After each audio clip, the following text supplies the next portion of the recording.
Cuarto defecto de carácter: la avaricia. La teología explica el defecto de la avaricia como un amor desordenado por las riquezas.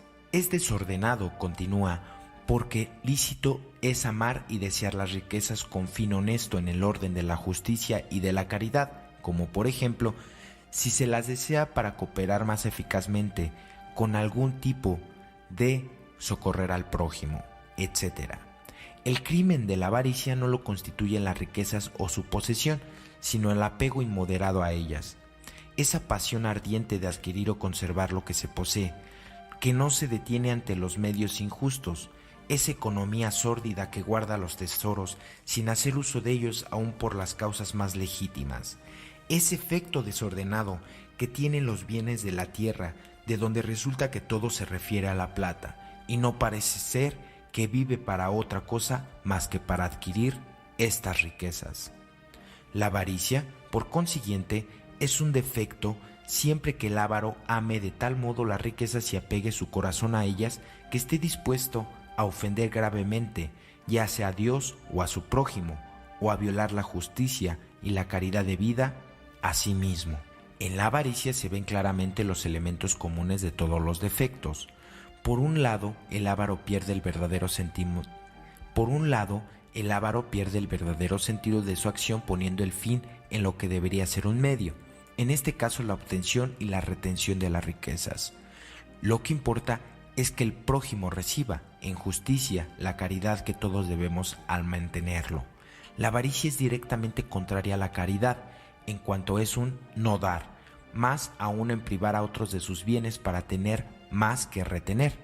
Por otro lado, el privar al otro de sus bienes, muchas veces con malas artes, y retener estos bienes en prejuicio del otro, es negar al otro en su calidad de persona, en fin, en sí.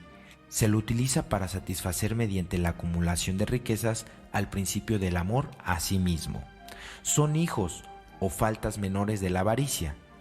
Algunas consecuencias de este defecto son las siguientes: el fraude, el dolo, el perjurio, el robo y el hurto, la tacañería y la usura, etc. Es por ello que este defecto de carácter lo tenemos que empezar a contrarrestar con la caridad. Quinto defecto de carácter: la gula. Como uso inmoderado de los alimentos necesarios para la vida es definido este defecto. La definición teológica se complementa con el placer o deleite que acompaña el uso de los alimentos. Nada tiene de malo, al contrario, en el efecto de una providencia especial de Dios para que el hombre cumpliese más fácilmente con el deber de su propia conservación. Prohibido es comer y beber hasta saciarse por ese solo deleite que se experimenta. De esta manera, la religiosidad latina especifica estas faltas: en el comer antes de tiempo o cuando se debe abstener de comer, por ejemplo en los días de ayuno señalados por muchas de las veces la Iglesia, cuando se comen manjares que superan las posibilidades económicas de la persona, cuando se debe o se come en perjuicio de la salud de la persona, cuando se come con extrema voracidad o avidez de manera de bestia. La gula se transforma y es un defecto de los siguientes casos. Inciso A: cuando por el solo placer de comer se llega al hurto o se reduce a la familia a la mediocridad. Inciso B: cuando el deleite en el comer se reduce a un fin único y preponderante en la vida. Inciso C: cuando es causa de graves defectos como la lujuria y la blasfemia. Inciso D: cuando transgrede los preceptos de la Iglesia en los días de ayuno y de abstinencia de ciertos alimentos. Inciso F: cuando se provoca voluntariamente el vómito para continuar el deleite de la comida.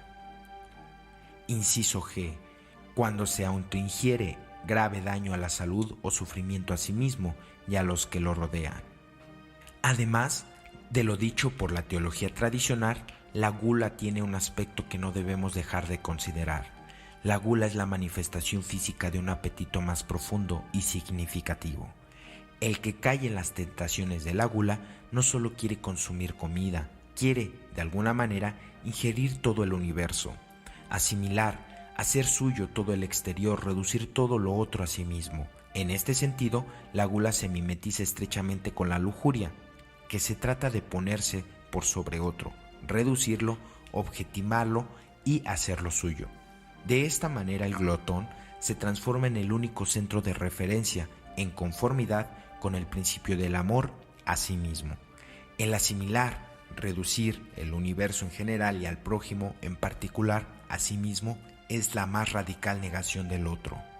Sexto defecto de carácter: la ira.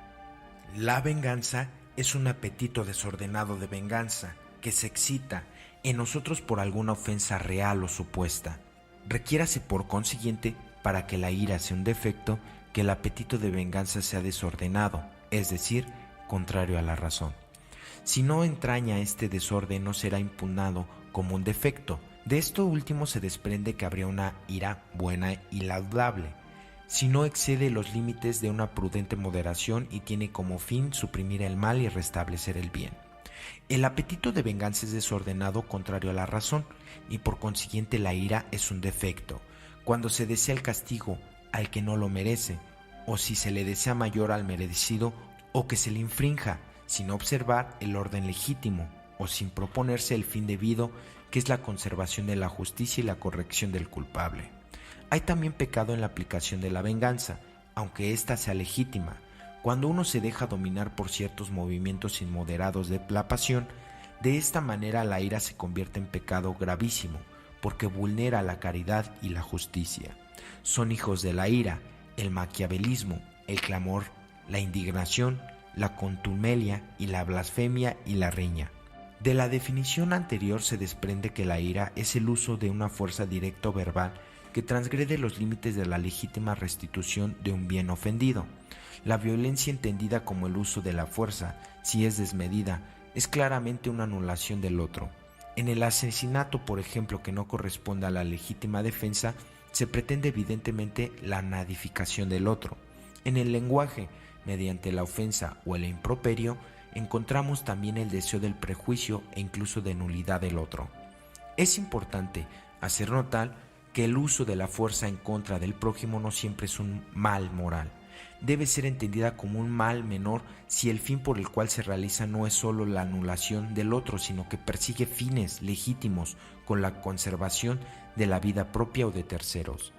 Tal es el caso de la guerra legítima, que procura evitar la propia muerte o la privación de la legítima libertad, y una mano de un invasor, la legítima indefensa.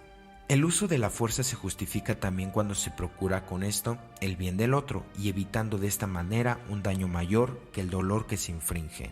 La ira se convierte en un defecto gravísimo cuando nuestro instinto de destrucción sobrepasa toda moderación racional y, desbordado todo límite dictador por una justa sentencia, se desea solo la inexistencia del prójimo. Séptimo defecto de carácter: la envidia. La envidia es definida como desagrado, pesar, tristeza, que se concibe en el ánimo del bien ajeno.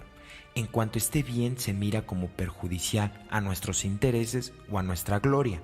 De esta manera, para saber si la envidia es una falta moral, es necesario investigar al verdadero motivo que produce la tristeza, que se siente frente al bien que posee el prójimo. De esta manera, la envidia es un defecto cuando, inciso A, nos entristecemos por el cargo, potestad o bienes materiales alcanzados por quien no los merece, y podría ser mal uso de esa autoridad causando grave daño a sus semejantes. Inciso B, sentimos insatisfacción por los bienes que posee quien no los merece, y en vista que nosotros le daríamos mejor fin. Por ejemplo, el que abunda en riquezas haciendo mal uso de ellas, los ávaros que no hacen uso de sus bienes ni para beneficio propio ni para los demás. Inciso C, otras veces nos entristecemos no tanto de lo que el otro posee como el hecho de que nosotros carecemos de ese bien. Si esta constatación nos muestra el tiempo y las oportunidades perdidas y alienta nuestro propio sentido de superación. La envidia es falta gravísima cuando nos incomoda y angustia a tal grado el bien o los bienes materiales del otro que deseamos verlo privado de aquellos bienes que legítimamente ha conseguido y al que nosotros, por nuestra impotencia, no hemos logrado conseguir. De esta manera, este deseo de ser privado al otro de sus bienes nos puede conducir a procurar, por otros medios, a efectivamente quitarle sus bienes o a de hacer ver con el uso del chismorreo que aquél no debería poseer lo que posee. La mentira, la traición, la intriga, el oportunismo, entre otras faltas, se desprenden de esta tristeza frente al bien ajeno y a nuestra propia incapacidad de acceder a tales bienes. Este ha sido el artículo de los defectos de carácter. Te invitamos a que te suscribas, le des like y nos dejes en la parte de tus comentarios qué te pareció este artículo. Este es tu canal Experiencias en AA. Felices 24 horas.